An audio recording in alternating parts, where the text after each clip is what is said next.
Ako, si Beanie the Genie. Hala, totoo pala yung mga genie. Akala ko sa TV lang sila. May 3 kang wish. Gamitin mo to ng maayos. May wish ako? Matutupad na lahat ng gusto ko. A few moments later. Anak! Yes po, Nay? Wala na tayong pera. Wala na din tayong makain. Ha? Di ko na alam gagawin ko. Wait lang, Nay. Wish ko, sana maging mayaman ako. Your wish is my command. Oh, gamitin mo to. May laman tong $1 billion. Mayaman na ako! Nay, huwag ka mag-alala. Eto, 100 million pesos para sa'yo. 100 million pesos? Thank you, anak! Ang yaman ko na! Nabili ko na lahat ng gusto ko! 1 hour later. Ang boring naman. Mayaman nga ako. Wala naman akong kaibigan. Wish ko, sana maging sikat ako. Your wish is my command. Sino yun? Sir! Ano po masasabi niyo na ikaw ang pinakasikat na tao dito sa Pilipinas? Ako? Sikat? Nandito tayo ngayon live sa bahay ng pinakasikat na tao dito sa Pilipinas. Ang sayo naman! Babala, mag-ingat ka sa huling wish mo. Dahil... Sir, may tanong po ako. Sir, Ha? Hindi kita marinig! Ano po ang masasabi nyo na lumalala ang pandemya? May isang solusyon lang dyan. Wish ko, sana maging maayos na yung mundo. Ayan, maayos na. Bakit, Genie? Magiging kabaliktaran ang huling wish mo. Ano nangyayari? Mamamatay na tayo lahat! Kapag pinirmahan mo to, akin na lahat ng mga kayamanan mo. Oh, pirmahan mo na. Tita, wala naman ako field trip ah. Hindi pa ba sinasabi ng teacher niyo na may field trip kayo? Anak, okay lang. Pipirmahan ko na to para makasali ka sa field trip niyo.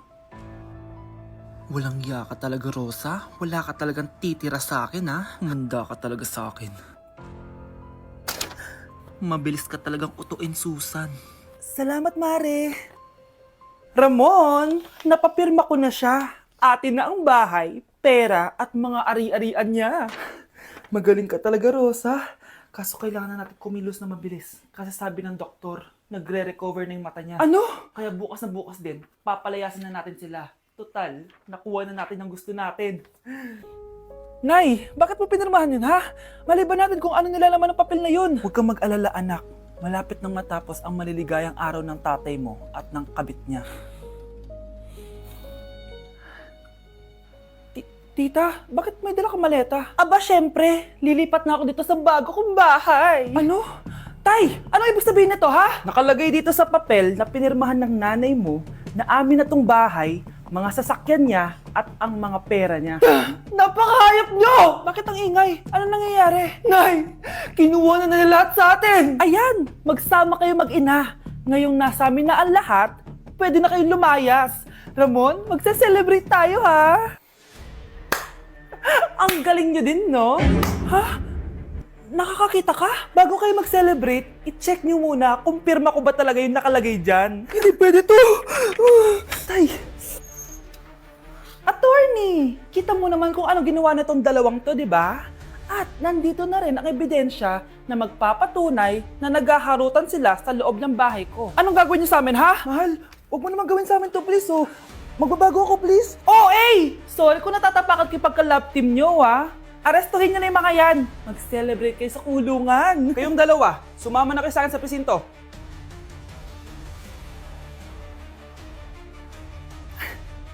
Mahal, gusto ko kapag nagkaanak tayo yung spoiled. Ang cute nun. Mami, bilan mo ako ng bagong phone, yung iPhone 14 Pro Max. Bakit anak? Di ba kakabili ko lang ng phone sa'yo? Full storage na kasi ako, Mami. Tapos yung mga friends ko may mga bago na ring phone, so I need to keep up. Wala pa akong pera ngayon, anak. Anong sabi mo? Bibilan mo ako? Bibilan mo ako? Eto na, bibilan na kita. Wow, this is so nice. Mami, ang ganda nitong bag na to. Tara, shopping tayo. Kakabili ko pa lang sa'yo ng bag, di ba? Ang ganda kaya nun. Ang gusto ko, Gucci. Ang binili mo, Gucci. Ang mahal naman ang gusto mo, anak. Nagreklamo ka? Anak-anak ka dyan? Tara, shopping na tayo. Saan ako kukuha ng pera pambili nun? Anak, kain ka na. Pinagluto kita ng paborito mo. Ew, Mami, ano to? Tinola yun, anak. Di ba paborito mo yan? Tinola? Kadire! Gusto ko yung steak from Golf Gang. Steak? Huwag ka lang mag-inarti, anak. Kainin mo na lang yan. Ayoko. Mamatay na lang ako sa gutom. Bakit ba ganyan ka?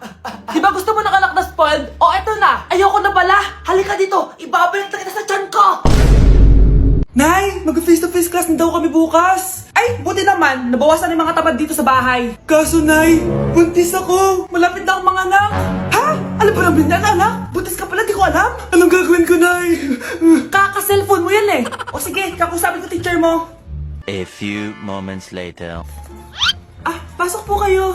Ah, ma'am, makikiusap po sana kami. Nay, manahim ka dyan. Ah, tungkol po saan? Ah, may tumor po kasi sa tiyan yung anak ko, ma'am. Hindi po siya makakapasok sa school. Ah, ganun ba? O sige, i-accept ko na lang siya. Salamat po, ma'am. Tara na, anak. Ang sakit na tiyan ko. Anong nangyayari? Wala po to, ma'am. Nay, manganganak na ata ako. Ba't ngayon pa? Umiri ka. Ano ba naman yan? Sige, ire! Ayun na, malapit na! Akala ko ba tumor? Ayun na! Grabe na talaga yung mga bataan ngayon. Nagsisibuntisan na. Bakit di sumasagot jowa ko? Mga walang yatong mga to, naglalandian pa sa harap ko. Aba, kaya pala di ka sumasagot sa mga tawag ko? Kasi nakikipaglandian ka pala dito kay Samantha? Excuse me? Jowa ko yan. Excuse me? Nauna siya naging akin. Inagaw mo lang. At ikaw, break na tayo! Nababaliw na ata yun. Okay, class. Ibibigay ko na yung mga grades nyo. Samantha, naka-98 ka. Ikaw ang highest. Deserve mo yan, Samantha. Thank you, ma'am. Paano naka-98 si Samantha? Puro kalandian lang naman yung natupag niya. Kapag inggit, pumikit na lang. At kayong lahat, 95. Maliban lang kay Scarlett. Ikaw lang ang bagsak sa buong klase. Bagsak ako? Hindi pwede, ma'am. Ipasa mo ako. Wow! Anong ibibigay kong grade sa'yo, madam? Di ka naman pumapasok sa subject ko. Lagot ako sa nanay ko nito. Nay, bagsak po ako. Ayan! Kaka-boyfriend mo kasi yan! Huwag ka na umuwi dito, ha? Paano na ako nito? Miss, huwag kang gagalaw. Hold up to. Wala na bang mas mamalas pa sa araw na to? Akin na phone mo tsaka bag mo. Kuya, wag po. Akin na. Ayoko na. Ayoko. Anak, anyari sa'yo? Anay, masamang panaginip lang. Ayan, hindi ka kasi nag-i-skincare bago matulog. Ganun pala yun, Nay. Oo, anak. Try mo tong overnight serum ng Garnier. May 10% pure vitamin C to so that you can #power through the night. Kaya goodbye na sa mga nightmares. Sige, Nay. Tatry ko. Grabe, ang fresh ko na naman. For sure, may in love na naman sa akin yung jowa ko. Oo, glowing ka nga, anak. Pero huwag ka ilusyonada kasi wala ka naman jowa. Grabe. Grabe ka, Nay.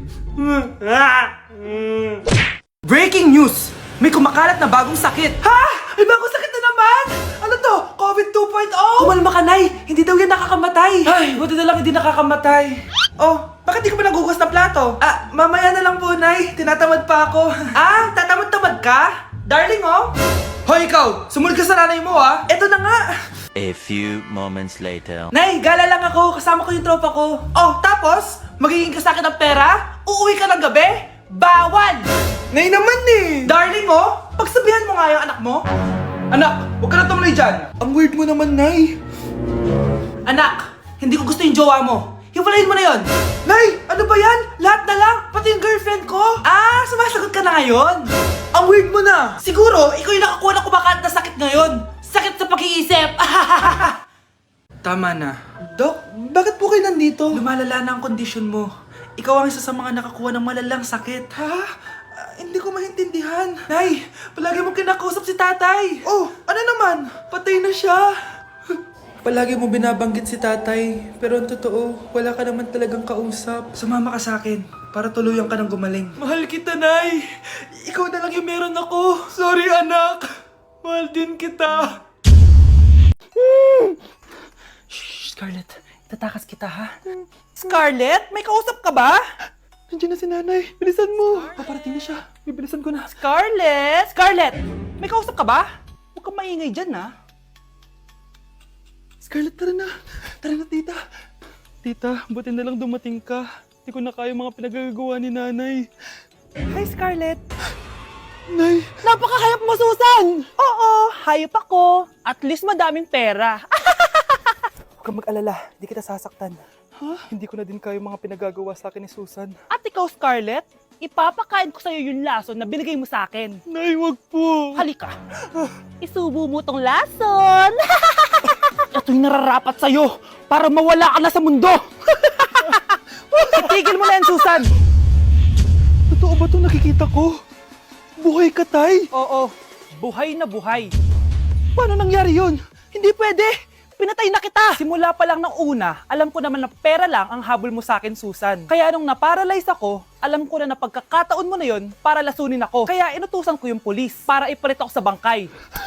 Hawak ko din dito yung mga papeles na magpapatunay na ninanakawan mo ako ng pera. Sumama ka sa akin sa presinto. Tandaan nyo to! Hindi ba ako tapos? Anak, sorry. Kinailangan ko magtago sa'yo. Okay lang, Tay. Ang importante, buhay ka.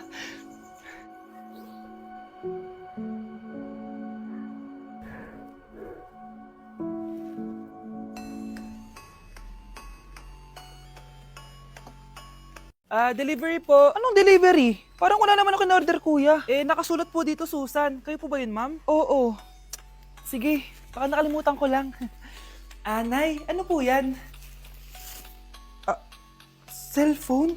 Di ba mahal to? Opo, Nay. Paano ka nakabili niyan? Siguro nanalo ng raffle si nanay. Nay? Oo, anak. Bakit? Nabalitaan niyo na ba, Nay? Uso yung mga scammer ngayon. Totoo ba? Grabe na talaga ngayon, anak. Sabi sa nakita ko, Nay, nang scam daw siya ng mamahaling cellphone gamit ang credit card ng ibang tao. At ito pa yung malala, Nay.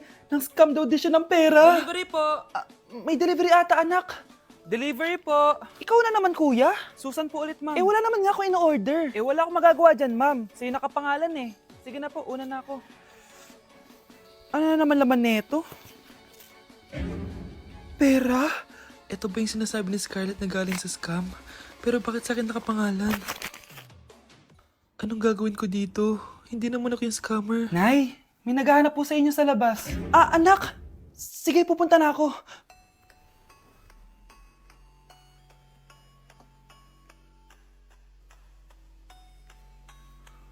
Hello po. Ano pong kailangan nila? Kayo po ba si Susan, ma'am? May natanggap po kasi akong report na kayo daw po nangi-scam. Scammer? Hindi ako scammer, Ma'am, sa'yo nakapangalan ng mga parcel. Kaya sumama ka na sa amin. Hindi nga ako scammer! Ikukulong ka na namin. Huwag niyo ko ikulong! Hindi ako scammer! Itigil niyo na yan! Hindi si nanay ang scammer. Pero nasa bahay na to, ang totoong scammer. Kuya, sundan mo yan. Sige po, ma'am. Sinasabi ko na nga ba may tinatago ka sa akin. Ayan, kuya. Huminto ka dito. Magloloko ka na nga lang sa matanda pa. Hoy, bayad mo! Humanda ka talaga sa akin.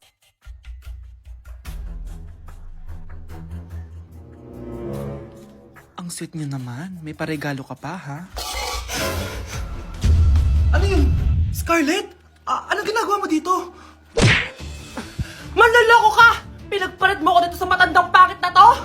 May paregalo ka pa, ha? Sa akin nga wala kang binibigyan na regalo, Scarlett, magpapaliwanag ako. Manahimik ka!